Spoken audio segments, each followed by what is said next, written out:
Breaking news, another CNN exclusive. New emails, exchanges, we should say, reviewed by CNN show Elon Musk's requested expansive access to the critical Treasury payment system. CNN's Caitlin Polantz and Phil Madley join me now with this exclusive reporting. This is really important because the administration has been saying that the access was just supposed to be for read only, right? What have you learned? Yeah, so right after Donald Trump comes into office, he shuts down the USAID payments that are outgoing. And the way to do that is through the agency itself. But there is this system at the Treasury Department that distributes essentially all the checks that go out for the federal government, $5 trillion a year. And what we learned through our understanding of these emails that were being exchanged from Trump, people coming in interested in advancing his politics, and then they're speaking to the career, longtime civil servants at Treasury. They're saying, shut off USAID payments here in this department as almost a backstop to making sure the State Department could then have time to look at the individual payments and turn them off on their end. The tension here is that that's just not how it works. The Treasury doesn't make these sorts of choices. And this is the first known indication that we have that the Department of Government Efficiency, people working with Elon Musk, the chief of staff for the incoming cabinet secretary for the Treasury Department, that they were all interested in using the resources at Treasury to carry out Donald Trump's political agenda and turn off those payments. These payments that specifically we're talking about in this case were supposed to go to the health systems strengthening service at USAID. Basically, what builds hospitals in developing countries, sends money to strengthen healthcare and make sure there isn't the spread of infectious disease, things like that. That's what they wanted to control at the Treasury Department, not just at USAID.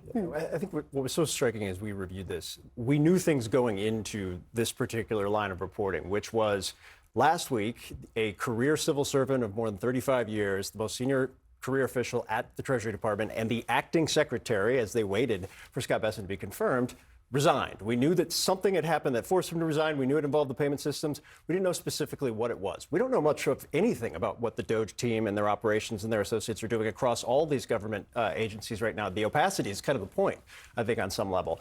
What we found in these emails is very specific requests, 8 requested bullet points related to these payment systems. What the response was from the career official was, 1, I don't think that's legal, and 2, it's not what we do, go back to state. Then the DOJ official that is at the Treasury Department, Tom Krause, who's kind of running point over there, responded very sharply to the career official, saying, I would propose to you that perhaps you have legal liability here. Like, you might have some exposure legally, the individual, if you do not do what we're saying to do. Now, what we don't know is what happened between that moment and the resignation, Scott Bessent coming in, approving access to these payment systems on the read-only basis, as you noted. That's There's what they say. there. How do we verify that? So that's what we're, in talking to sources that were briefed on this, their concern is the jump from we want all of this access, we want explicit action, we want a number of different things, 8 different bullet points, to we will accept read-only when their guy is in place seems unlikely, is kind of how people were framing it to us. Now, we don't know that it did or didn't happen. What we know is that the Treasury Department has said read-only in a letter to lawmakers. Scott Bessent has said read-only in a television interview. Treasury officials associated with Scott Bessent have said read-only. Lawyers yesterday in court said read-only. But I just want to emphasize this because wasn't the initial explanation from the administration that they wanted access just for read-only, right? Like that the initial reason for the access, they just want to look at it, review it, read.